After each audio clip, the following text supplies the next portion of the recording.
नमस्कार विद्यार्थी मित्रांनो, मी श्रावण पवार. आपलं सगळ्यांचं मी पुन्हा एकदा आपल्या स्ट्रक्चरल ॲनालिसिसच्या व्हिडिओ लेक्चर सिरीजमध्ये मनापासून स्वागत करतो. विद्यार्थी मित्रांनो, आपण सुरू केलेला आहे युनिट मोमेंट डिस्ट्रीब्युशन मेथड आणि याचा काही बेसिक पार्ट जो असतो सुरुवातीला थेरॉटिकल पार्ट असतो, काही टर्मिनॉलॉजी असतात त्या आपण डिस्कस करतोय आणि नंतर मग आपण त्याचा वर्किंग रूल आणि प्रॉब्लेम डिस्कस करूयात. कारण जोपर्यंत तुमचं बेसिक फाउंडेशन क्लिअर नाही होणार ह्या मेथडचं, पुढचे प्रॉब्लेम आपल्याला सॉल्व्ह करता येणार नाहीत. तर इंट्रोडक्शनमध्ये आपण बघितलं की ही जी मेथड आहे ज्याचं नाव आहे moment distribution method, he method displacement type of method आहे.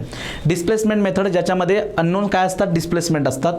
रोटेशनल डिस्प्लेसमेंट म्हणा किंवा ट्रान्सलेशनल डिस्प्लेसमेंट म्हणा, ते अननोन असतील. बरोबर. याच मेथडला इक्विलिब्रियम मेथड असं म्हटलं जातं, स्टिफनेस मेथड या नावाने याला ओळखलं जातं, इटरेशन मेथड या नावाने याला ओळखलं जातं. त्यासोबत सक्सेसिव्ह अप्रॉक्सिमेशन मेथड असं सुद्धा म्हणतात. जेव्हा मी तुम्हाला वर्किंग प्रोसिजर शिकवेल ना, याची वर्किंग रूल जेव्हा शिकवेल ना, तेव्हा तुमच्या लक्षात येईल की याला इटरेशन का म्हणतात किंवा सक्सेसिव्ह अप्रॉक्सिमेशन का म्हणतात. राहिला प्रश्न डिस्प्लेसमेंटचा, इक्विलिब्रियमचा, स्टिफनेसचा. याच्यामध्ये अननोन जे असतात ते डिस्प्लेसमेंट असतात, त्याच्यामुळे त्यांना ती नावं आहेत. ओके.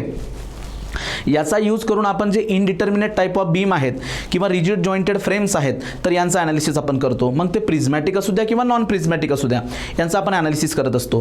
कधी कधी स्ट्रक्चरच्या आतमध्ये मोमेंट हिंज डेव्हलप झालेला असतो, मोमेंट हिंज असतो. तर या मोमेंट हिंज असताना सुद्धा तुम्ही ॲनालिसिस करू शकतात by using MDM. But always remember, he method आपल्याला ट्रसेससाठी वापरता येत नाही, रूफ ट्रससाठी वापरता येत नाही. बिकॉज यामध्ये वर्ड आलेला आहे मोमेंट, आणि मोमेंट असतील किंवा रोटेशन असेल आपण रूफ ट्रसेसमध्ये कन्सिडर करत नाही. ओके, हे कळतंय तुम्हाला.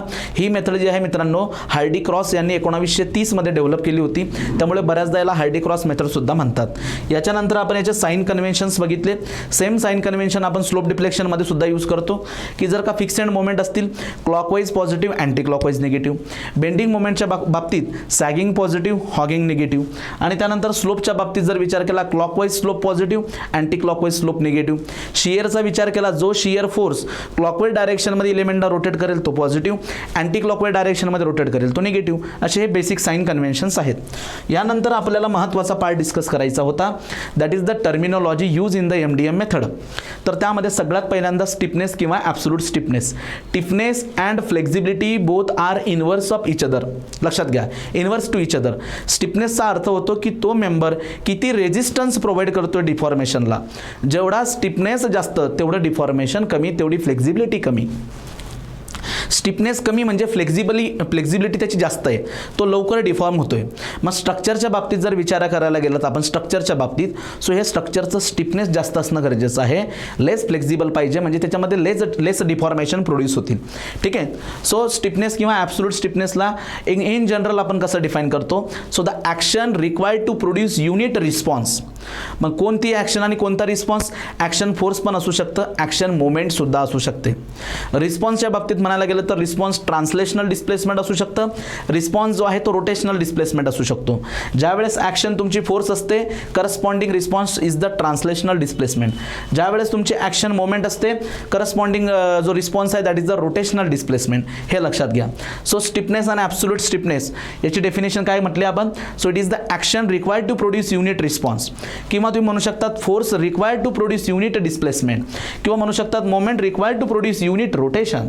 सो आपण या ठिकाणी यूज करणार आहोत third definition, moment required to produce unit rotational displacement और रोटेशन किंवा slope. Okay.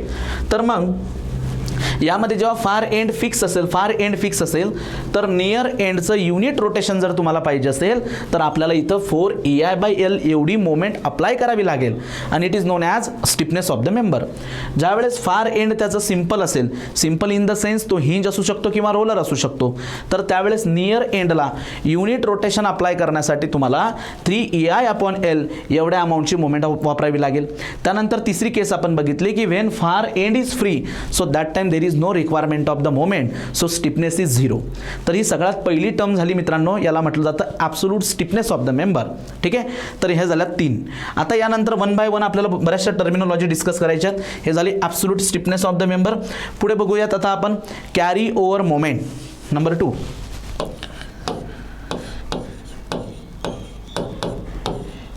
Carry over moment. Okay.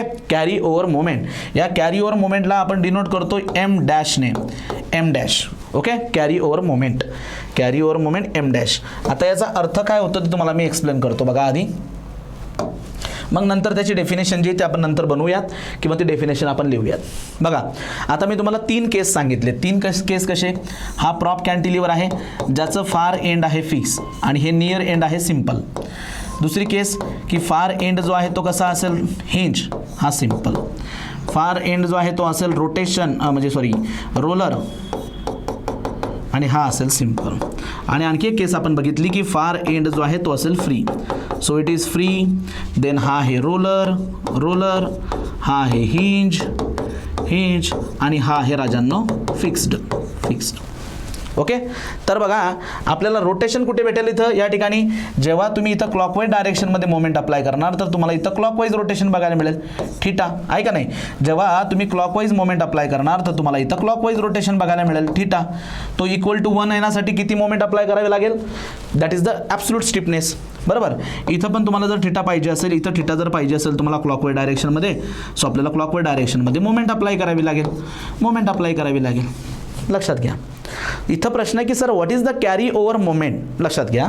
मग ज्या वेळेस आपण नियर एंडला जेव्हा एक्सटर्नली मोमेंट आपण अप्लाय करतो, when you are applied external moment to the near end, या नियर एंडला जेव्हा आपण एक्सटर्नल मोमेंट अप्लाय करतो टू प्रोड्यूस अ रोटेशन, तर त्यावेळेस जे फार एंड तर त्या फार एंडला काही अमाऊंट ऑफ मोमेंट डेव्हलप होत असते and that moment is known as a carry over moment. ठीक आहे. काय म्हणतो मी लक्षात घ्या. When you are applying the moment at the near end, amount of moment is developed at the far end and that moment is known as a carry over moment. पण ही कोणत्या केसमध्ये डेव्हलप होणार, हिंजमध्ये डेव्हलप होईल का, इथं हिंजमध्ये develop होईल का. अहो सर हिंजला कुठे मोमेंट डेव्हलप होत असते, इथं मोमेंट डेव्हलप होणार नाही, हिंजमध्ये डेव्हलप होणार नाही, रोलरमध्ये डेव्हलप थोडीच होत असते, इथं पण डेव्हलप होणार नाही. शेवटची तर केसच काही कामाची नाही आहे.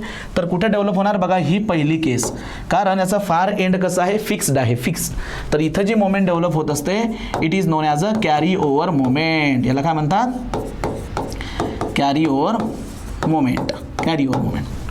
So moment develop at the far end. Moment develop at the far end when we are applying the moment at near end. जी मोमेंट फार एंडला डेव्हलप होते it is known as a carry over moment. त्याला काय म्हणतात, carry over moment. पण ती फक्त कोणत्या केसमध्ये डेव्हलप होते, जेव्हा फार एंड तुमचं फिक्स्ड असेल, तेव्हाच डेव्हलप होणार. कारण हिंजमध्ये रोलरमध्ये थोडी ना डेव्हलप होणार आहे.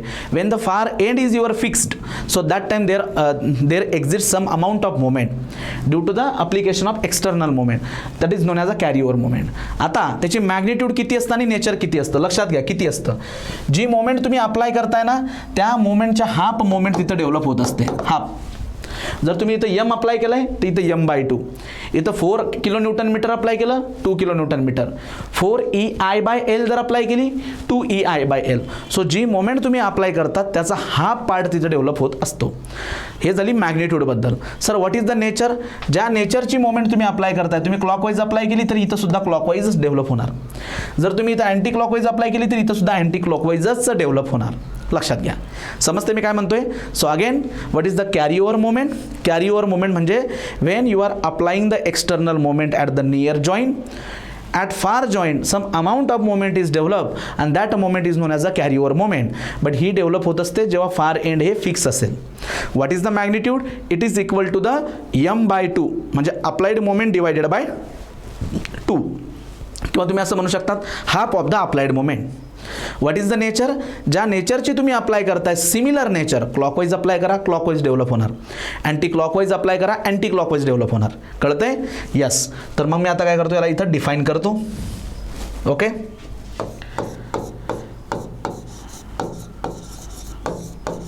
Moment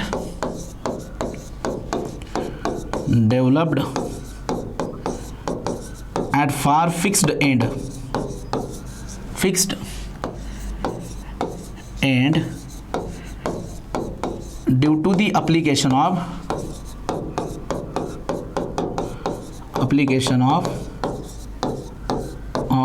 external moment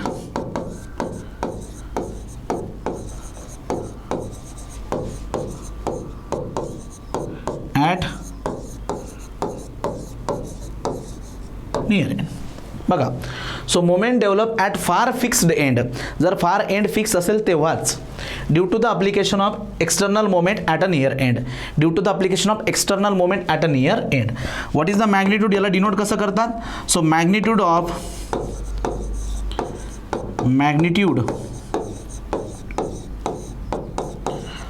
carry over moment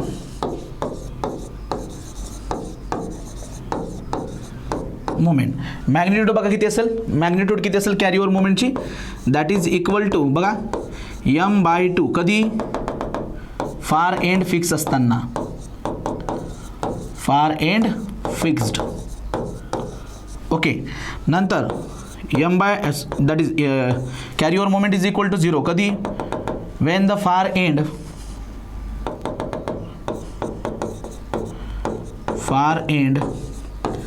simple असेल. सिंपल म्हणजेच काय, हिंज किंवा रोलर किंवा फ्री असेल. When the far end is hinge, roller or free, त्यावेळेस इथं कॅरी ओव्हर मोमेंट डेव्हलप होणार नाही. फक्त कॅरी ओव्हर मोमेंट कधी डेव्हलप होते, when the far end is fix. आणि किती अमाऊंट असते त्याची, m/2. आता राहिला प्रश्न की sir what is the sign convention. Sign convention means what is the nature of that carry over moment. त्याचं नेचर किती असेल, नेचर. सो नेचर काय असेल त्याचं, सो याचं नेचर सिमिलर असतं, सेम असतं to that the applied moment. Applied moment and carry over moment यांची साईन सेम असते किंवा डायरेक्शन सेम असते.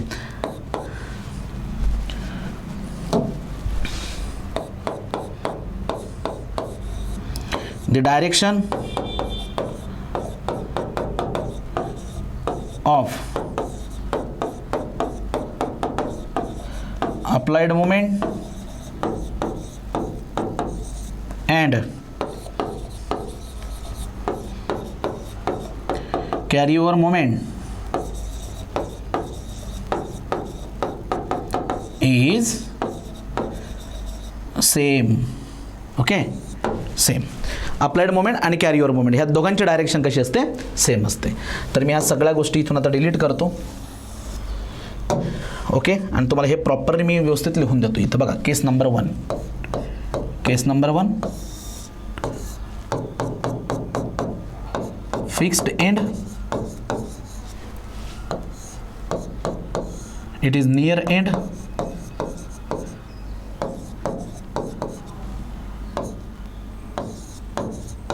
हे बघा नियर एंड. या ठिकाणी मी मोमेंट अप्लाय करतोय. This is the amount of moment I am applying. तर त्यावेळेस बघा हा कर्वेचर येईल theta. So I am applying m, applied moment.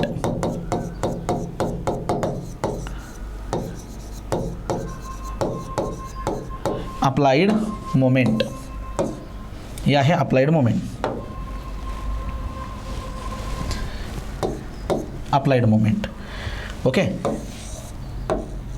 Applied moment. आणि या ठिकाणी काय होणार, कॅरी ओव्हर मोमेंट डेव्हलप होणार. आणि the nature is same, clockwise तर clockwise, m dash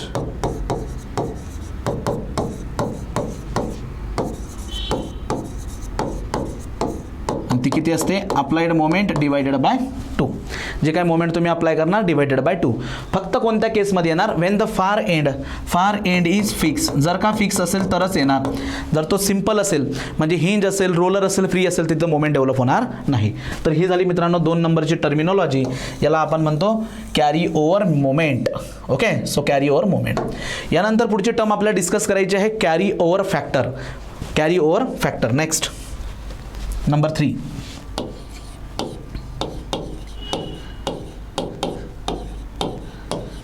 carry over factor. ठीक आहे, कॅरी ओव्हर फॅक्टर. याला डिनोट करताना बघा अशा पद्धतीने कॅरी ओव्हर फॅक्टर असं शॉर्टमध्ये याला लिहिलं जातं. आता फॅक्टर आहे, सो फॅक्टर आहे म्हणजेच काय असणार, हा थोडक्यात रेशो आहे. रेशो, तर सर हा रेशो एक्झॅक्टली कुणाचा आहे, carry over. So it is the ratio of carry over moment to the applied moment. जी मोमेंट कॅरी ओव्हर झालेली आहे किंवा फार एंडला डेव्हलप झालेली आहे due to the application of applied moment. So it is the ratio of carry over moment to the applied moment. ठीक आहे, चलो डायरेक्ट डेफिनेशनवर जातो. So it is the ratio of, it is the ratio of carry over moment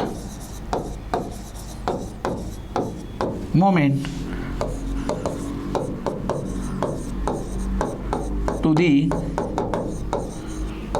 applied moment. Okay, कुणाचा ratio आहे? Carry over moment to the applied moment. म्हणजे यालाच आपण कसं लिहू शकतो बघा. सो कॅरी ओव्हर फॅक्टर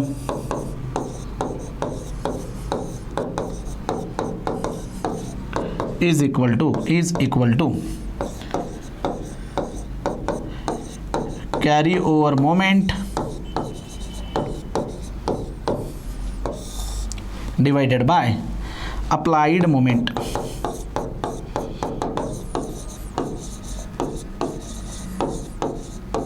आणि कॅरी ओव्हर मोमेंटला आपण कसं डिनोट करतो? एम डॅश आणि applied moment M. So it is the ratio of carry over moment to the applied moment.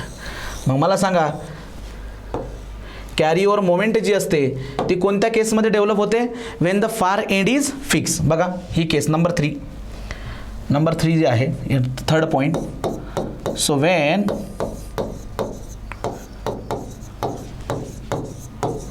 फार एंड इज फिक्स्ड, लक्ष द्या, जर फार एंड फिक्स असेल तर त्या केसमध्ये बघा हा near end,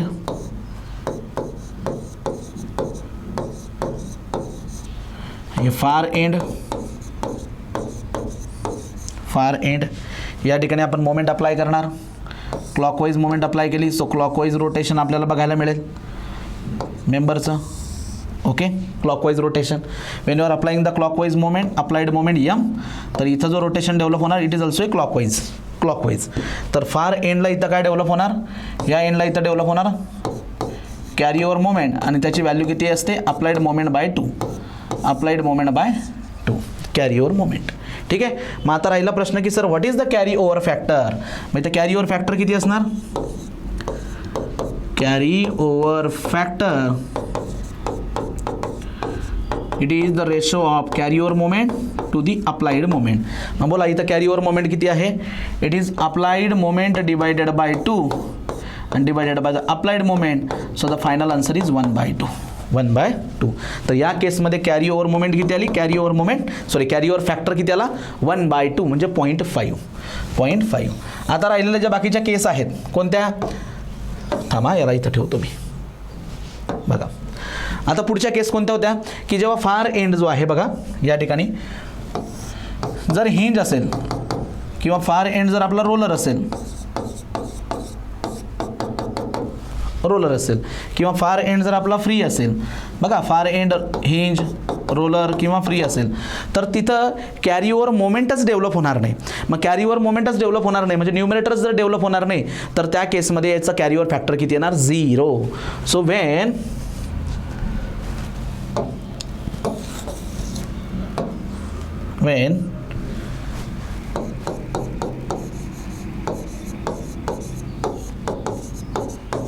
far end is simple, free, then carry over factor is equals to 0. तेव्हा ते काय असणार? 0. कारण कॅरी ओव्हर मोमेंटच डेव्हलप होणार नाही. कॅरी ओव्हर मोमेंटच नाही तर what about the carry over factor? It is the ratio of carry over moment to the applied moment. आता कॅरी ओव्हर मोमेंटच नाही आहे त्या ठिकाणी तर कॅरी ओव्हर फॅक्टर किती येणार? 0. किती येणार? 0. तर तुमच्या लक्षात येते का आपल्यासाठी फक्त पहिली केस जी ती खूप महत्त्वाची, ज्यावेळेस फार एंड कसं असणार तुमचं? फिक्स असेल. ठीक आहे. तर हा झाला बघा, ही वेगळी टर्म झाली. पहिल्यांदा आपण बघितलं absolute or stiffness of the member, stiffness member or absolute stiffness of the member. Number 2 carry over moment. Number 3 carry over factor. आता बघूया आपण rotational stiffness of the joint. Number 4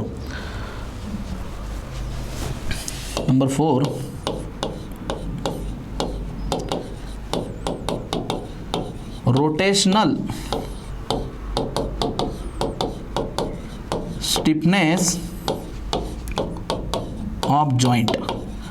लक्षात घ्या, ॲब्सोल्यूट स्टिफनेस किंवा सिम्पली स्टिफनेस ही मेंबरची असते, पण या ठिकाणी मी काय म्हणतो rotational stiffness of the joint. तर याला डिनोट करताना अशा पद्धतीने डिनोट करतात. Summation of absolute stiffness, summation of absolute stiffness. मी तुम्हाला आधी समजून सांगतो, ठीक आहे, मग नंतर आपण त्याची डेफिनेशन बनवू शकतो. हे बघा, सपोज एक जॉईंट आहे की त्या जॉईंटला नंबर ऑफ मेंबर जे आहेत ते मीट करताय, ठीक आहे. हे बघा अशा पद्धतीने असं सिनारिओ आहे सपोज. तर या ठिकाणी बघा मित्रांनो, हा जॉईंट आहे, या जॉईंटचं नाव आहे suppose O is the joint, आणि या जॉईंटला नंबर ऑफ मेंबर जे आहेत ते मीट करताय. So O to A member याचं फार एंड जे आहे ते सपोज फिक्स आहे, याचं फार एंड सुद्धा फिक्स आहे. याचं फार एंड जे आहे या ठिकाणी ते आहे हिंज, याचं फार एंड आहे फ्री, याचा आहे हिंज, याचं फार एंड जे आहे ते आहे रोलर. यांना नावं देतो मी A B C D E F. Okay, अशा पद्धतीने प्रत्येक मेंबरची लेंथ जी आहे, सगळ्या मेंबरची लेंथ जी आहे ती सारखी आहे. सो लेंथ आणि flexural rigidity E I are constant. सगळ्या मेंबरसाठी लेंथ आणि फ्लेक्झरल रिजिडिटी कशी आहे, कॉन्स्टंट. आता प्रश्न असा आहे माझा की sir what is the rotational stiffness. So rotational stiffness ही कुणाची असते, जॉईंटची. सो बेसिकली रोटेशनल स्टिफनेस म्हणजेच काय, याचा अर्थ काय होतो बघा, लक्षात घ्या. Amount of moment required to rotate a joint by 1 unit by unit amount. हा जो काही जॉईंट आहे, हा जॉईंट, या जॉईंटला युनिट अमाऊंटने रोटेट करण्यासाठी किती मोमेंट आपण तिथं अप्लाय करणार, it is known as a rotational stiffness of the joint. Absolute stiffness of the member म्हणजे काय, मेंबरला युनिट अँगलने रोटेट करण्यासाठी किती मोमेंटची रिक्वायरमेंट आहे, मेंबरला युनिट अँगलने रोटेट करण्यासाठी किती मोमेंटची रिक्वायरमेंट आहे, it is known as a absolute stiffness of that particular member. पण जॉईंटचं आलं म्हणजे काय, rotational stiffness of the joint. So amount of moment required to rotate a joint by unit angle, ठीक आहे. सो युनिट अँगलने या जॉईंटला जर रोटेट करायचं असेल आपल्याला, ती किती मोमेंटची रिक्वायरमेंट आहे, याला म्हणतात रोटेशनल स्टिफनेस. मग चला मी त्याची डेफिनेशन लिहितो आधी. So moment required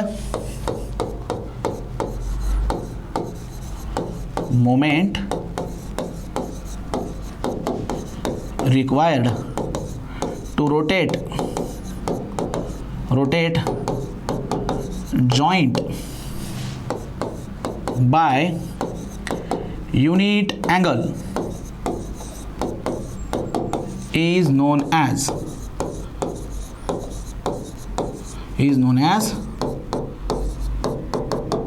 rotational stiffness of joint. It is known as rotational stiffness of the joint. मग राहिला प्रश्न की ती रोटेशनल स्टिफनेस कॅल्क्युलेट कशी करायची. तर सरळ काय करायचं मित्रांनो माहिती का, या जॉईंटला ओ जॉईंटला किती मेंबर अटॅच आहेत या ठिकाणी, O to A, O to B, O to C, O to D, O to E आणि ओ टू एफ. सगळ्या मेंबरची जी काही ॲब्सोल्यूट स्टिफनेस असते त्यांची करायची बेरीज. सो रोटेशनल स्टिफनेस कशी कॅल्क्युलेट करतात, it is the sum of absolute stiffness of all member meeting at a joint. त्या जॉईंटला जेवढेही मेंबर मीट झालेले आहेत त्या सगळ्यांच्या ॲब्सोल्यूट स्टिफनेसची बेरीज म्हणजेच रोटेशनल स्टिफनेस. ठीक आहे. सो कशी कॅल्क्युलेट करणार मला, it is sum of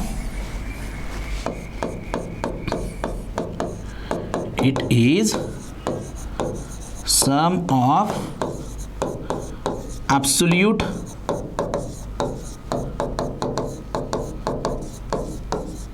stiffness. It is sum of absolute stiffness of members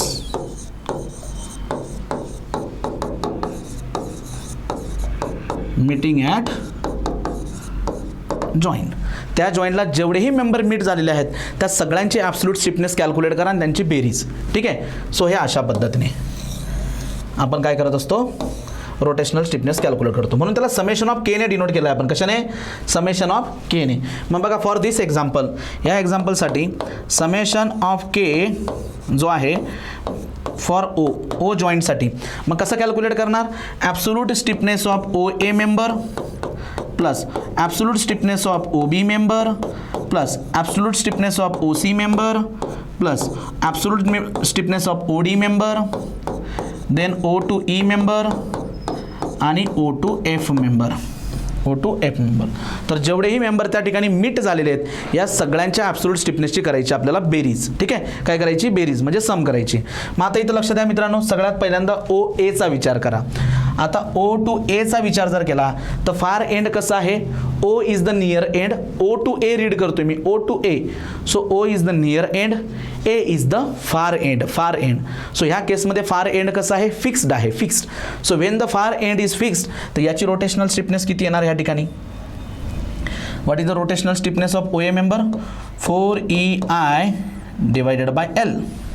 4EI by L. कारण फार एंड त्याचं कसं आहे? फिक्स. OB चा विचार केला, again it is 4 time EI divided by L. तुम्ही म्हणाल सर का divided by L? 4EI bye का? कारण फार एंड कसं आहे? Again fix. याचं फार एंड कसं आहे? सिम्पल म्हणजे हिंज आहे. 3 टाइम EI अपॉन L. याची स्टिफनेस किती येणार? 0. कारण फार एंड त्याचं कसं आहे? फ्री. याची किती येणार? 3 टाइम EI अपॉन L. याची किती येणार? 3 time EI upon L. Okay, मग चला या सगळ्यांची बेरीज करूयात आपण. सो समेशन ऑफ K म्हणजे rotational stiffness of joint O. OA ची किती आहे? 4EI upon L plus O2B ची किती आहे? Again 4EI by L plus O2C ची किती आहे? 3EI by L. O2D ची 0.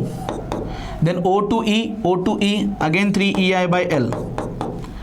3EI by L. O2F 3EI by L.